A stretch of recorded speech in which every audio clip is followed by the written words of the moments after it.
갤럽 조사에서 2014년에는 종교인 대 비종교인 비율이 50% 대 50%로 동일했습니다. 2021년 조사에서는 40% 대 60%로 비종교인 증가 추세가 확연히 드러났습니다. 개신교 각 교단의 자체 조사 결과도 교세의 급격한 감소를 나타내고 있습니다. 이와 같은 통계는 교회에서 이탈하는 소위 가나안, 거꾸로 하면 안 나가 신자 현상이 개신교 내에 광범위하게 확산된 것과 관련이 있을 것입니다. 이에 더해 개신교 종교 생활과 문화의 세대 간 편차도 커졌고 개신교에 대한 사회적 인식도 크게 악화되었습니다. 오늘의 한국 개신교는 변화의 폭풍 속에 있습니다. 지금의 변화는 한국 개신교를 파국으로 밀어넣는 위기일 수도 있고 쇄신으로 이끄는 기회일 수도 있습니다. 한국 개신교 교회가 더 나은 방향으로 도약하기 위해서 우리는 다시 복음으로 영적인 무장을 해야 합니다. 여러분은 복음을 믿고 있는 자에게 다시 복음을 전한다는 사실이 어쩌면 어색하고 불필요하다고 생각하실지 모르겠습니다.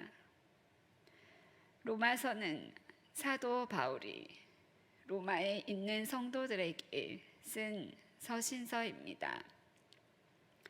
믿지 않는 불신자들에게 예수님과 복음에 대해 알리며 그들의 전도를 위해 쓴 글이 아닙니다. 바울은 이미 예수님을 잘 믿고 있는 사람들이 모여 있는 로마의 성도들에게 편지를 썼습니다. 본문 1장 15절 말씀에서 사도 바울은 이렇게 말합니다.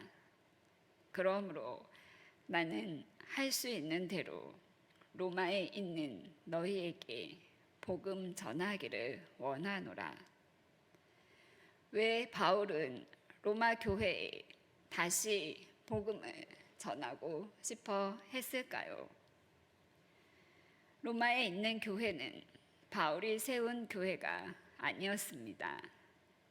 사도행전 2장에 보면 오순절에 세계의 각 나라에서 명절을 지키러 온 유대인들이 베드로의 설교를 듣고 3,000명이 세례를 받습니다. 이때 로마에서 온 유대인들도 기독교로 개종을 하고 로마로 돌아가 교회를 세운 것으로 추측됩니다. 그리고 로마에서도 여러 이방인들이 교회 공동체 안으로 들어왔습니다.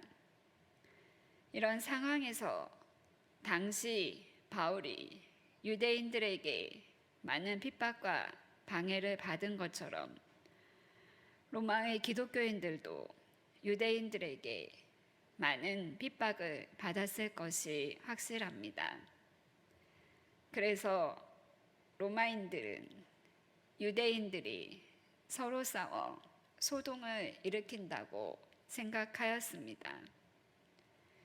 AD 40년대 말에 클라우디우스 황제는 로마에서 모든 유대인들을 나가도록 명령합니다.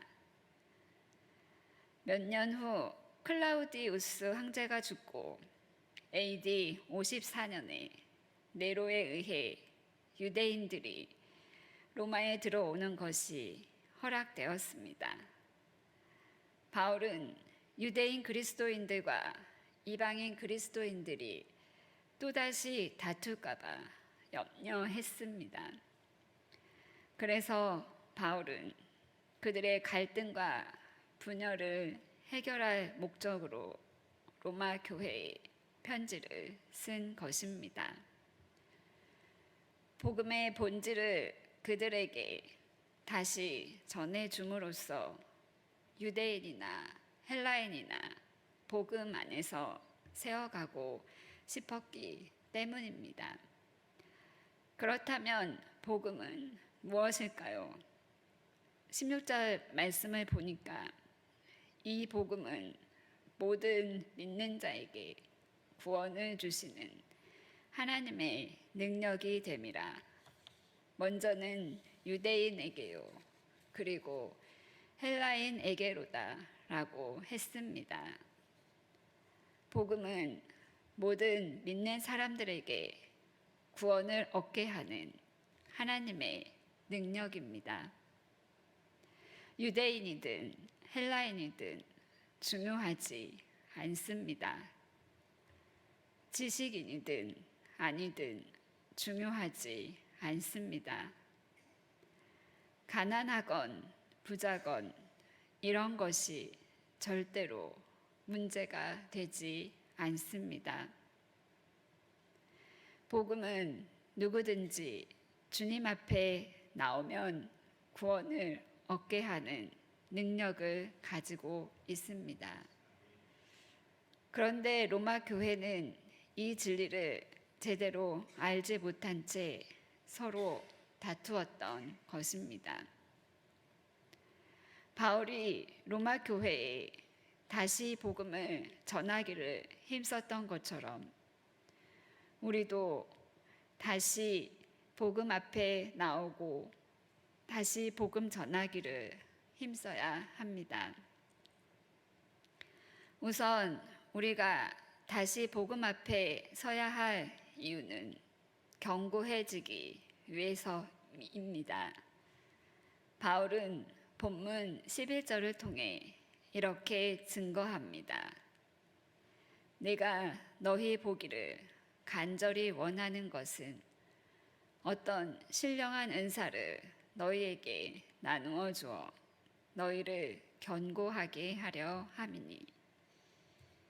여기서 견고하게 하다라는 헬라어로 스테리조인데 우리말로 강하게 하다, 확고부동하게 고정하다라는 뜻입니다.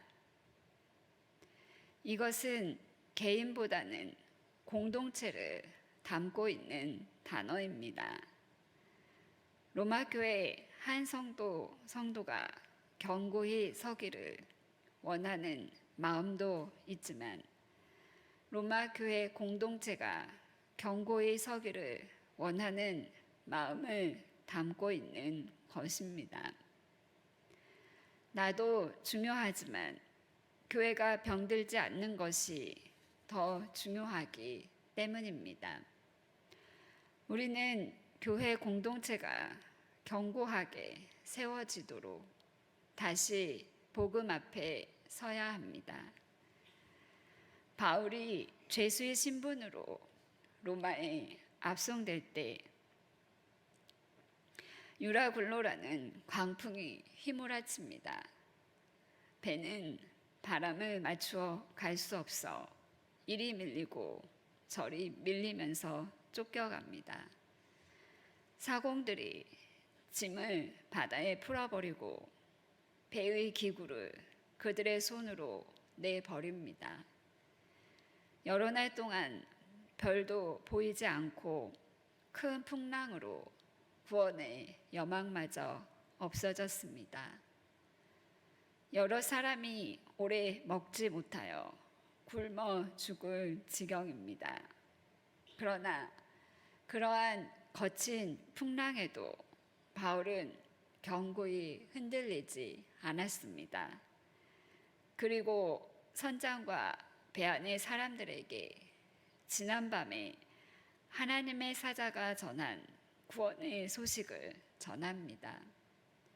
이후로 사람들은 바울의 말을 듣고 안심하며 따르게 되었습니다.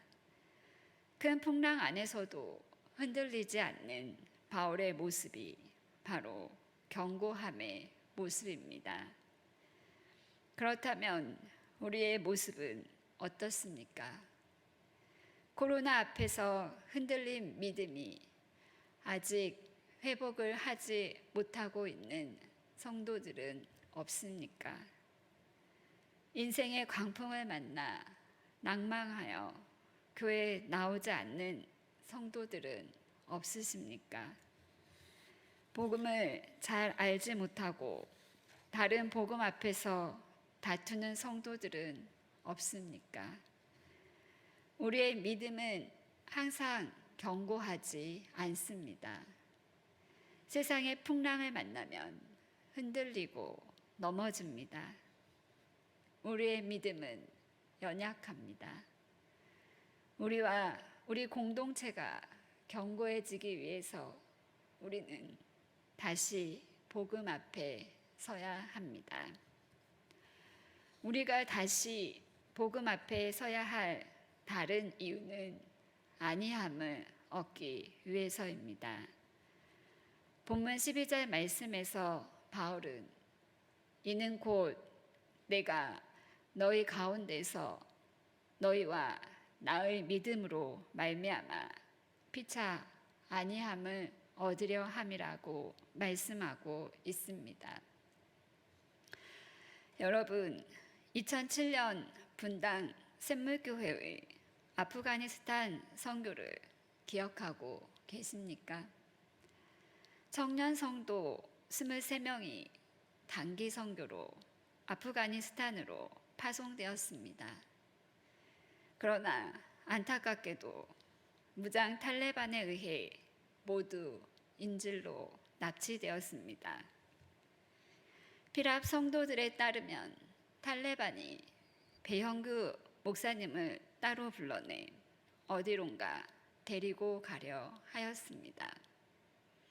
그러자 배형규 목사님은 최후를 예감하고 팀원들에게 이렇게 유언을 남겼습니다.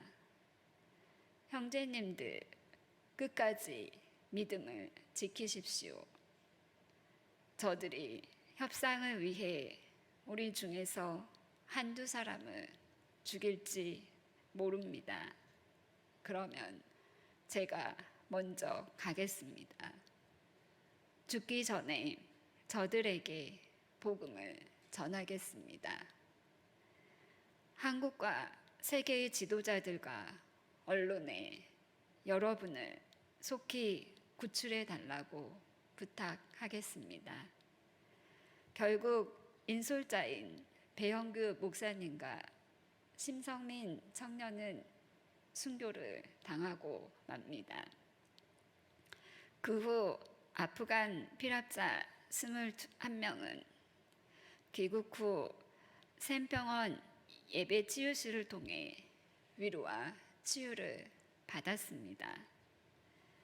배영규 목사님은 자기가 죽을 것을 알고도 다른 사람들을 위로해 주었습니다. 어떻게 이런 일이 가능했을까요? 복음이 살 소망이 끊어질 것 같은 상황 속에서도 배영규 목사님을 넉넉히 이기게 했기 때문입니다. 복음은 고난 가운데 있는 성도들을 위로해 줍니다. 여러분이 힘들고 낙심될 때 위로하시는 하나님의 복음이 여러분들에게 힘을 줄 것입니다. 여러분은 복음으로 위로받고 치유받을 것입니다. 이것이 우리가 다시 복음 앞에 서야 할 다른 이유입니다. 우리가 복음 앞에 서야 할 또 다른 이유는 열매를 맺기 위함입니다.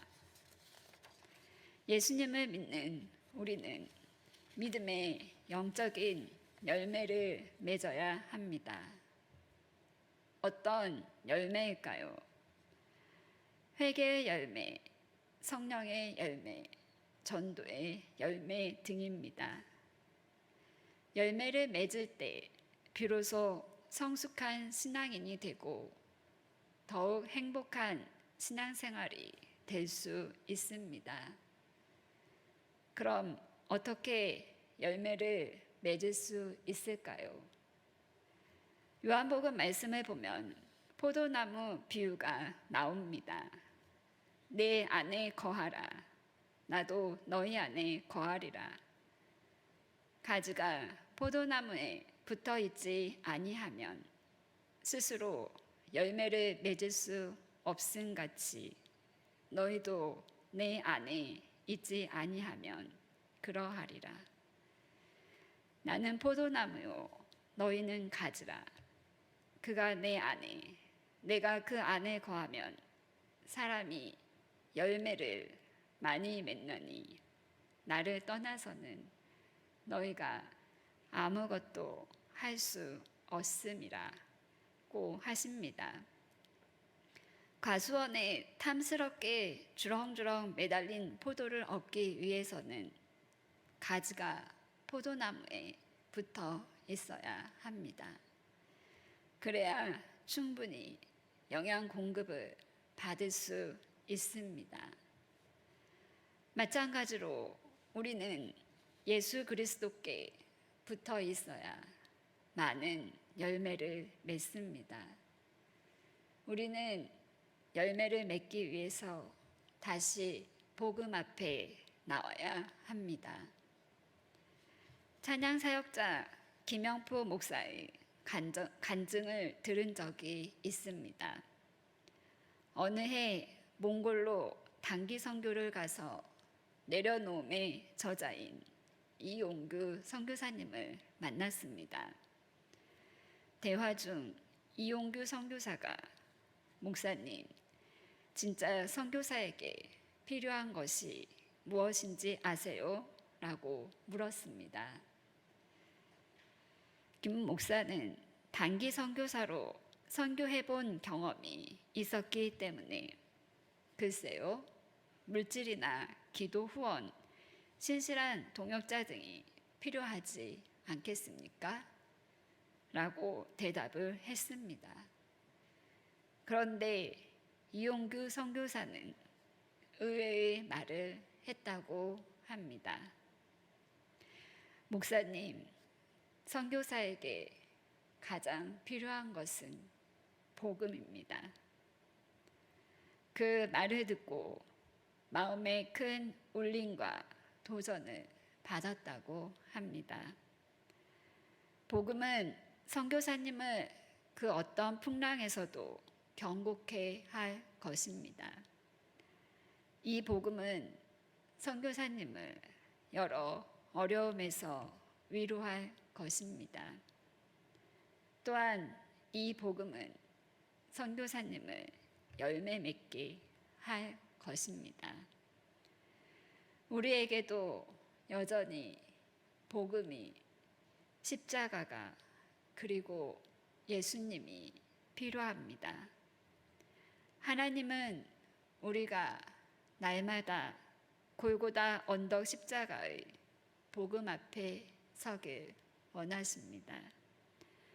바울은 복음의 진리 앞에 바로 서 있지 못하는 로마 교회 성도들에게 복음을 다시 전하고 싶어 했습니다. 로마 교회 성도들처럼 오늘 복음을 믿는 우리도 다시 복음 앞에 서야 합니다. 7, 8월은 교육과 수련의 달입니다. 우리 영유아부 꼬마들로부터 시작해서 교회학교 학생들도 여름 성경학교로 수련회로 다시 복음 앞에 서야 합니다. 여러분 자녀들을 복음 앞에 보내주십시오. 아이들 친구들도 복음 앞으로 보내주십시오. 어른들도 다시 복음 앞에 나와야 합니다. 이 복음은 모든 믿는 자에게 구원을 주시는 하나님의 능력이 될 것입니다.